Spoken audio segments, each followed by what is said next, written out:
Kapit sa patalim, habulin mo ako para ika'y may patutin. Pagkain ni Berting, isa palang suliranin. Diyos ko po, sino ba ang salarin?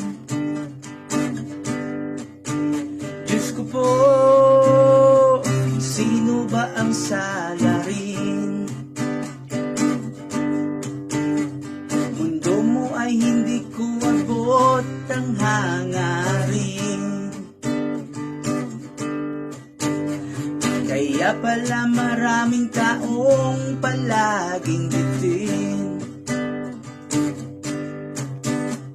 Kulang isirap, hindi niya alam kung saan kunin.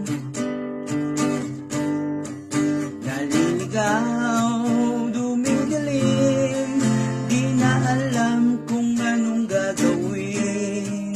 Umiyak na mga ulap, sana sa bawat patak tumubo ang punong binhi sa lupang bitak-bitak. Ano ba ang kailangan? Itigaw ang langit